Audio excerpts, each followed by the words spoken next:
प्रदेश विधानसभा में आज नेता सदन और सीएम योगी, नेता प्रतिपक्ष और सपा प्रमुख अखिलेश यादव में भिड़ंत हो गई। शुरुआत हुई प्रयागराज शूट आउट से, जिसमें कि राजू पाल हत्याकांड के मुख्य गवाह उमेश पाल की हत्या कर दी गई। गनर को भी मार दिया गया। आरोप लगे हैं माफिया डॉन अतीक अहमद पर। अतीक अहमद और उनकी पत्नी और बेटों समेत तमाम लोगों पे एफआईआर हो गई है। योगी काफी गुस्से में दिखे और साफ कह दिया कि मिट्टी में मिला दूंगा। लेकिन योगी यही नहीं रुके। आज उनकी बारी थी बोलने की। अखिलेश यादव और उनकी पार्टी के लोग खूब सीएम योगी की घेराबंदी किए थे। रामचरितमानस विवाद एक ऐसा इशू रहा जिसपे कि अखिलेश यादव कहते रहे कि मैं विधानसभा में सीएम से पूछूंगा शूद्र कौन है। आज जब बारी आई तो सीएम योगी ने समझा दिया कि शूद्र कौन है, बता दिया कि आप क्या कर रहे हैं, समाजवादी पार्टी क्या कर रही है। जिस पवित्र ग्रंथ को पूरा देश पूजता है उसके बाद उसकी प्रतियां आप जलाते हैं। कौन सी सभ्यता और कौन सी संस्कृति। फिर उन्होंने पूरा वो प्रसंग बताया कि किस तरीके से भगवान राम समुद्र से अनुनय विनय करते हैं और जब समुद्र रास्ता नहीं देता है तो वो फिर तीर का संधान करते हैं। और कहाँ पे ये बात आई, कैसे समुद्र ने ये बात कही कि ढोल गंवार शूद्र सुनारी ये सब है सकल ताड़ना के अधिकारी। वो उसका उन्होंने बाकायदे व्याख्या भी की। सुनिए उन्होंने क्या कहा। महोदय, ये चौपाई है कहां पे? अगर आप रामचरितमानस के सुंदरकांड में जाएंगे तो सुंदरकांड में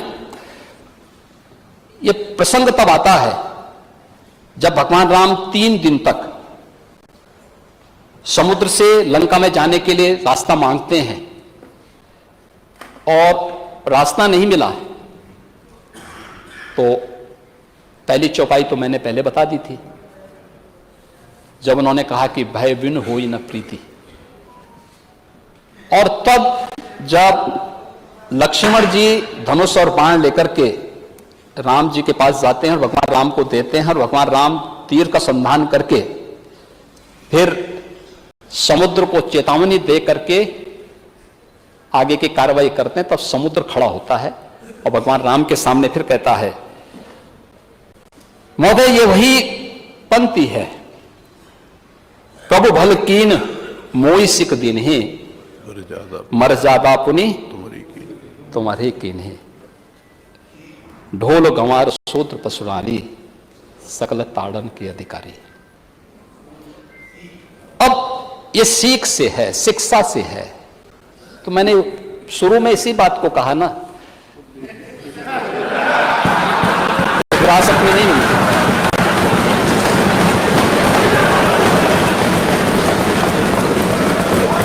ढोल एक वाद्य यंत्र है। गंवार का मतलब अशिक्षित से है, शूद्र का मतलब श्रमिक वर्ग से है, किसी जाति विशेष से नहीं है। और बाबा साहब भीमराव अंबेडकर भी इस बात को कह चुके हैं कि दलित समाज को आप शूद्र मत बोलो। और आपने तो बाबा साहब भीमराव अंबेडकर जी के प्रति किस प्रकार का व्यवहार किया था तो जग जाहिर है। उनके नाम से बनी हुई संस्थाओं के नाम बदल दिए गए, क्या कुछ नहीं किए जी। आपने तो घोषणा भी की थी कि हम आएंगे तो बाबा साहब भीमराव के अंबेडकर के सारे स्मारकों को हटा देंगे, टेंट हाउस खोल देंगे, वहां पे मैरिज हॉल खोल देंगे। घोषणा भी तो कर रहे थे आप।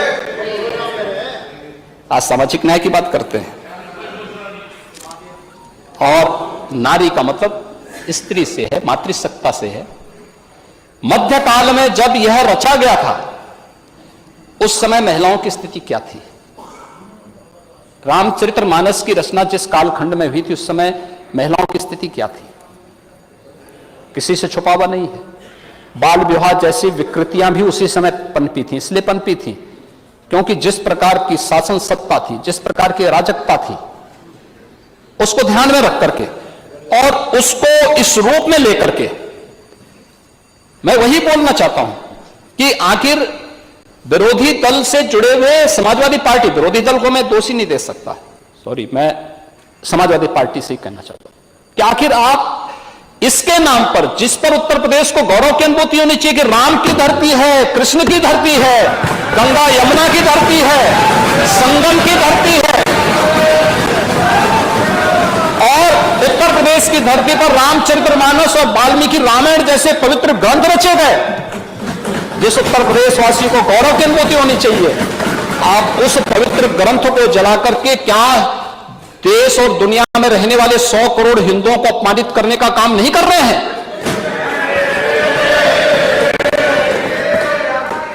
और इस प्रकार के